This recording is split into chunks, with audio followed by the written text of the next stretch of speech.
नमस्कार दोस्तों, स्वागत है आप सभी का आपके अपने YouTube चैनल पर जिसका नाम है ऑनलाइन स्टडी क्लासेस। गाइस, आज के वीडियो में देखेंगे साइंस के most important and most expected questions. ये क्वेश्चंस आपके आने वाले सारे एग्जाम्स जैसे रेलवे, लेखपाल, VDO re exam, UP police etcetera, इन सभी एग्जाम्स के लिए काफ़ी ज़्यादा इंपॉर्टेंट है। तो चलिए गाइस, बिना टाइम वेस्ट किए आज का सेशन स्टार्ट करते हैं।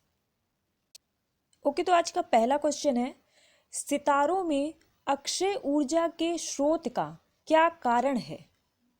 तो इसका आंसर होगा हाइड्रोजन का हीलियम में परिवर्तन।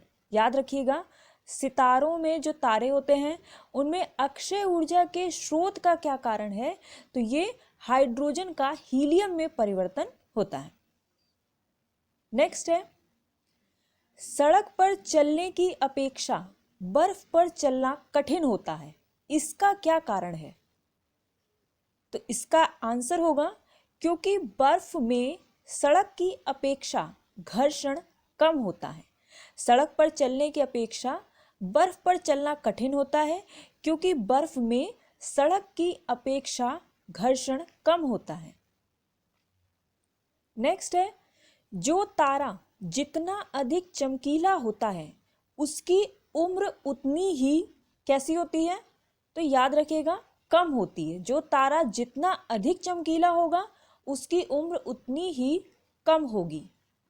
अगला क्वेश्चन है, सापेक्षता सिद्धांत के आविष्कारक कौन थे? तो इसका राइट आंसर है आइंस्टीन। याद रखिएगा, सापेक्षता सिद्धांत के आविष्कारक आइंस्टीन थे।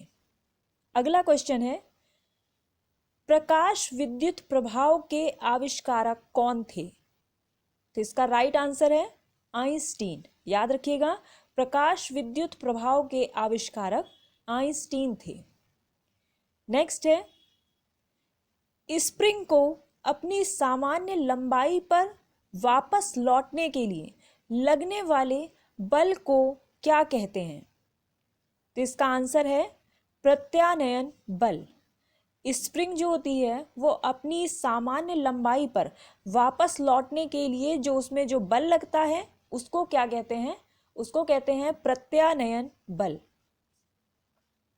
अगला है, ऑटोमोबाइल्स के हाइड्रोलिक ब्रेक किस सिद्धांत पर कार्य करते हैं? तो इसका आंसर है पास्कल के नियम पर।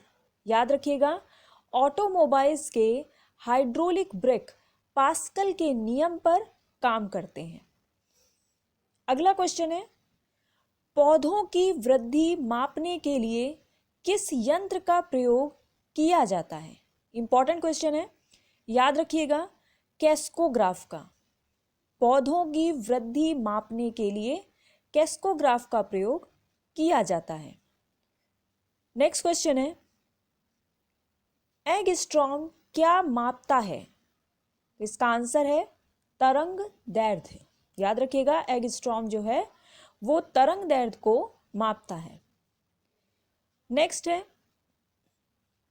वे भौतिक राशियां जिनमें परिमाण और दिशा दोनों होते हैं वे क्या कहलाती हैं? तो इसका आंसर है सदिश राशियां। वे भौतिक राशियां जिनमें परिमाण और दिशा दोनों होते हैं वे सदिश राशियां कहलाती हैं। अगला है, वे भौतिक राशियां जिनमें परिमाण होता है लेकिन दिशा नहीं होती है वो क्या कहलाती हैं? वो अदिश राशियां कहलाती हैं।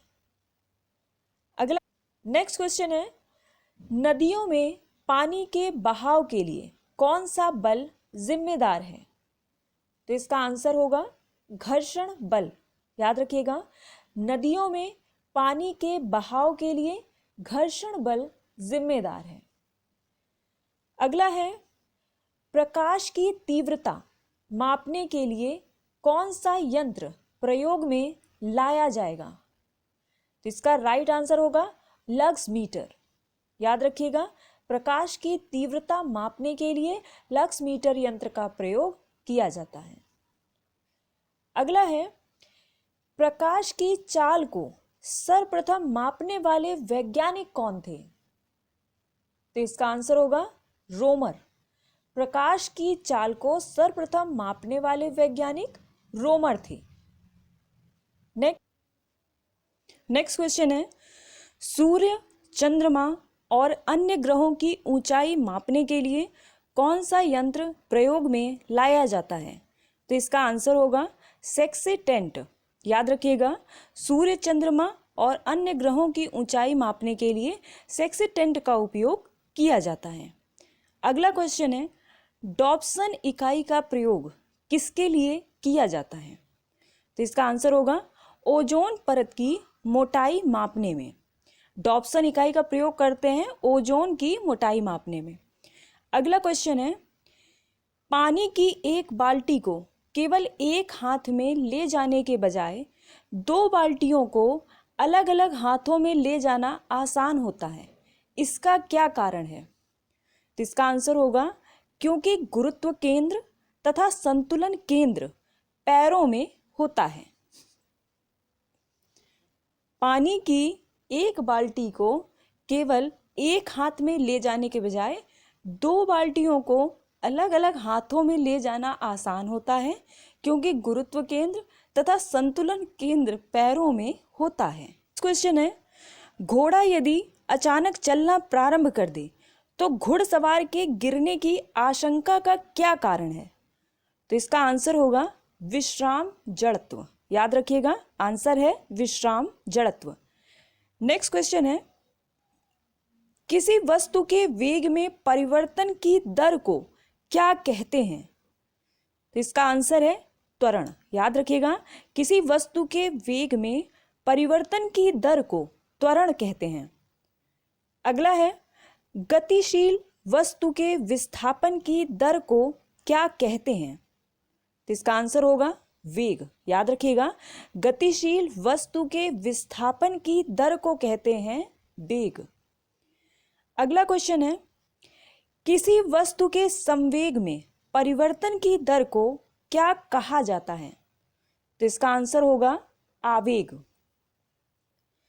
नेक्स्ट क्वेश्चन है, किसी वस्तु पर लगाया जाने वाला बल तथा बल की दिशा में वस्तु के विस्थापन के गुणनफल को क्या कहा जाता है? तो इसका आंसर होगा कार्य। किसी वस्तु पर लगाया जाने वाला बल और बल की दिशा में वस्तु के विस्थापन के गुणनफल को कार्य कहा जाता है। नेक्स्ट क्वेश्चन है, किस वैज्ञानिक ने पहली बार कहा था कि पृथ्वी सूर्य के चारों ओर चक्कर लगाती है और पृथ्वी ब्रह्मांड का केंद्र नहीं है? तो ये किसने कहा था सबसे पहले? याद रखिएगा, कॉपरनिकस।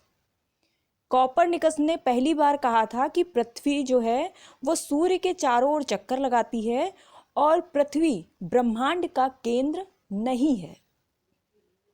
अगला क्वेश्चन है, बल किसका गुणनफल होता है? तो बल द्रव्यमान और त्वरण का गुणनफल होता है। नेक्स्ट है, द्रव के प्रवाह को मापने के लिए कौन सा यंत्र प्रयोग में लाया जाएगा? तो इसका आंसर होगा वेंटुरीमीटर। याद रखिएगा, द्रव के प्रवाह को मापने के लिए वेंटुरीमीटर का प्रयोग किया जाता है। अगला क्वेश्चन है, एक लड़की झूले में बैठकर झूल रही है। यदि लड़की अचानक खड़ी हो जाए तो दोलन काल पर क्या प्रभाव पड़ेगा?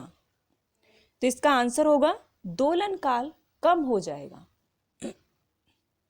नेक्स्ट है, जब झूले पर बैठा हुआ कोई व्यक्ति उस पर खड़ा हो जाता है तो झूले के दोलनों की आवृत्ति पर क्या प्रभाव पड़ेगा?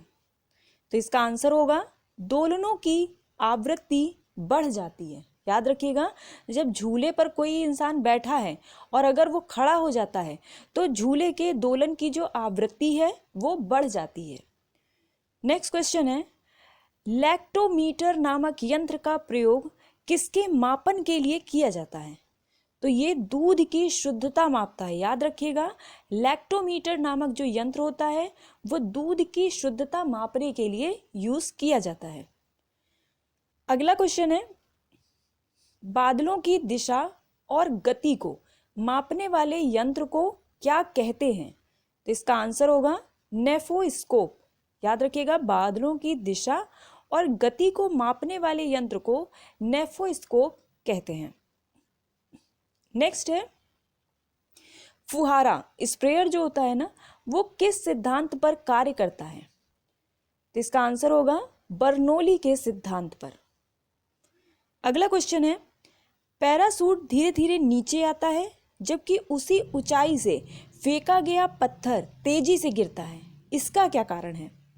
तो इसका राइट आंसर होगा क्योंकि पैराशूट के पृष्ठ का क्षेत्रफल ज़्यादा होता है, अतः वायु का प्रतिरोध अधिक होता है। याद रखिएगा, पैराशूट धीरे धीरे नीचे आता है और जबकि उतनी ही ऊंचाई से अगर कोई पत्थर फेंका जाता है तो वो तेजी से गिरता है। तो इसका रीज़न क्या है? पैराशूट के पृष्ठ का क्षेत्रफल ज़्यादा होता है, अतः वायु का प्रतिरोध अधिक होता है। नेक्स्ट है केशिकत्व किसे कहा जाता है?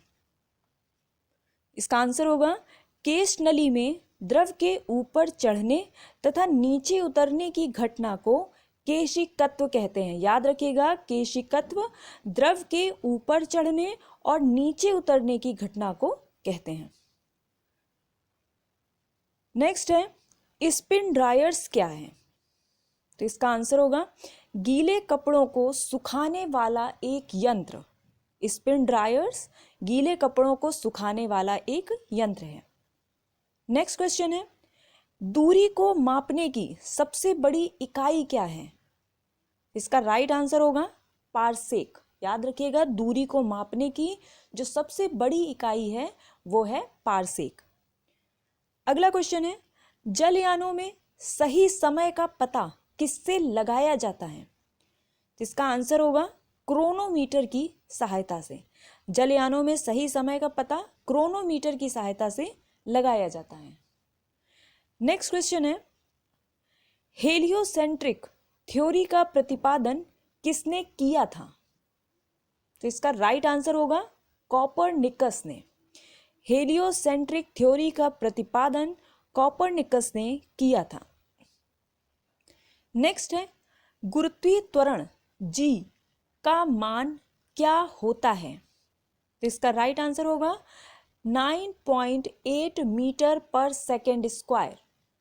याद रखिएगा, गुरुत्वीय त्वरण जी का मान क्या होता है?